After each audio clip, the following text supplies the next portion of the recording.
Ano po ang ating ginagawa ngayon at ano po mga ingredients na ito? Sa ngayon, gagawa tayo ng antibacterial all germicidal soap. Yeah. Yan, mula sa mga natural ingredients. Ano Meron yun? tayong blended oils. Nakukuha lang natin sa mga kitchen natin to. Napakadali po. And then meron tayong lye solution. Gawin ko na po ba? Okay. Yung Lia po ba? Ito yung ginagamit Yes po, sa ano? ma'am. Opo, Sa Miss Love. Mga kakanin? Yun sa mga suman, yung lihiya. Sa kutsinta. So, ano hindi po po yung ginamit po ninyo, ma'am? Coconut oil lang po ito Coconut at saka oil. palm oil. So, Ayan. dalawang klase lang pong oil ang ginamit ko basically. And then, meron tayong lye solution. And then, Ano pong ginagawa ng Lia, ng Lye Solution sa ating ito coconut? po yung nagbubuo ng ating sabon. Sa ngayon, ang ginagamit ko ay spatula lang po. Actually, kailangan lang mabilis yung ating halo. Ayan. Kasi, para mabilis maghalo yung molecules nila. Okay, kaya gagamitan niya ngayon ng Gagamitan hand ko ngayon ng blender. simpleng hand blender. Yan. Para mapabilis. Yan. Gaano katagal bago Actually, few biniblend? minutes lang po matatapos na. Pag naging creamy, pwede na nating ilagay agad lahat ng ibang ingredients natin. Ano po yan? Ito po preservative water natin. Yeah. Tubig lang po ito. And then meron tayong aloe vera juice. Wow! Ilagay ko na po lahat. Sa mga kakatsunin pa lamang po, ang ginagawa natin ay germicidal. Yes, tama po. Antibacterial Antibacterial germicidal soap po. Ito po pampadagdag lang ng ating bula. Pero Yan. actually kahit wala po yun, okay lang. Kaya lang, kinukumpleto ko lang po. Ito po ay chelating agent. Ano po yun? At saka, yung para po yung mga mineral ions natin sa mga tubig, yung hardness ng tubig, yon matanggal po. Okay. So, ilagay natin yung ibang mga maliliit na ingredients na Yes. kailangan natin. And basically, yung ating antibacterial ingredient, yun, yung ating guava extract. All Yun! natural, organic. Opo, guava extracts. Tapos, tutulungan din natin ng mga essential oils. Meron po tayong cinnamon oil. Oh, wow! Ano po ito? Antibacterial, anti-inflammatory. Oh, correct. Yan. And then may lavender tayo. Alam naman natin lahat kung ano yung nagagawa ng lavender. Ang dami nagagawa. Pinag-uusapan na namin nila, favorite natin. Tea tree po. Yan! Wow! So, ito yung magbibigay naman ng fragrance at the Yeah. same time, opo, magbibigay ng antibacterial Yes, properties mabango. sa ating sabon. And that's it. Yan na po lahat yung ating ingredients. Eh, tinahalo-haluin po ito. Opo. Pwede naman basic na basic yung ating product. Haluin na natin.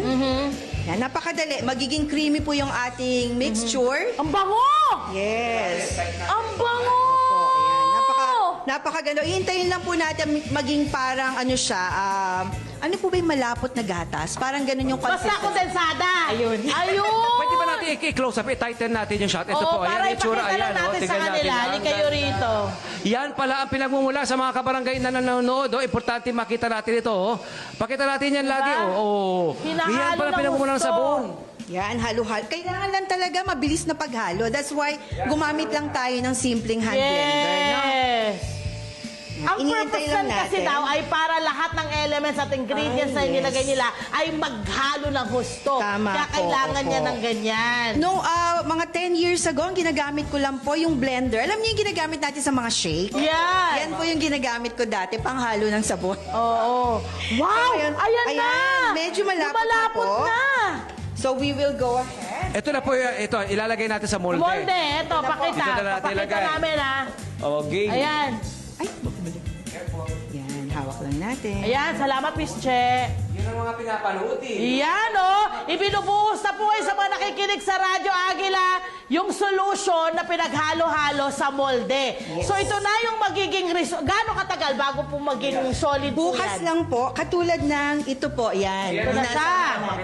Ginawa Ayan. lang po namin yan kahapon. Yan. Ito po yung mismong finished product natin. And pag gusto nyo pong lagyan ng medyo maarte ang mga Pilipino, yun na pwede natin pagkulang sa iba. Ay, wow! Ayun, yan yun. Lagyan ng... Sampagita.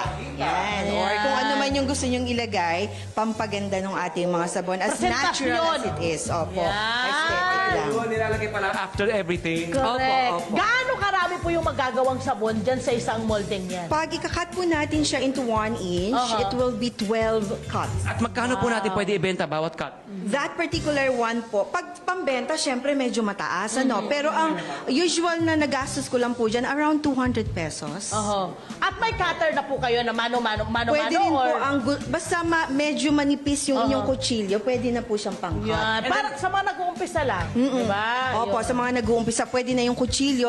So, kung makikita niyo po, puro peach shell, di ba? Yeah. Spatula, coconut oil, yan. Ang medyo iba lang talaga, yung fragrance, kung gusto niyo mabango. Pero Yan. pwede namang wala pong mga fragrances. Sino po ang pwedeng gumamit ng inyong antibacterial soap? Mula 6 months Wow. to up to, mature Ganon person. ka-gentle, my At friend. endless pa. Ang tinuturo rin sa atin dito, bukas sa negosyo possibilities, endless possibilities sa mga produkto na maaari niyong gawin. Yes, sa inyong mga Creativity lang tahanan. at saka yung talagang natural yung talagang intention mo makatulong Yes, sa mga kababayan correct, natin. correct, Paano po ba makakapag-apply sa inyong workshop, sa inyong seminar at tuwing kailan po ito? Dito lang po sa Tugatog, Malabon, nagko-conduct kami ng mga iba't ibang soap making and skincare workshops. Yes. At least 3 to 4 months, 3 to 4 Be. times a month. Gawin na natin yan, ha? Guys, gawin na Yan po. natin to. Eto, pasalamatan natin Miss Marie and Miss Che. Maraming salamat sa inspiring, pag-share po ng very inyong inspiring. kaalaman sa ating mga kabarangay ngayong umaga.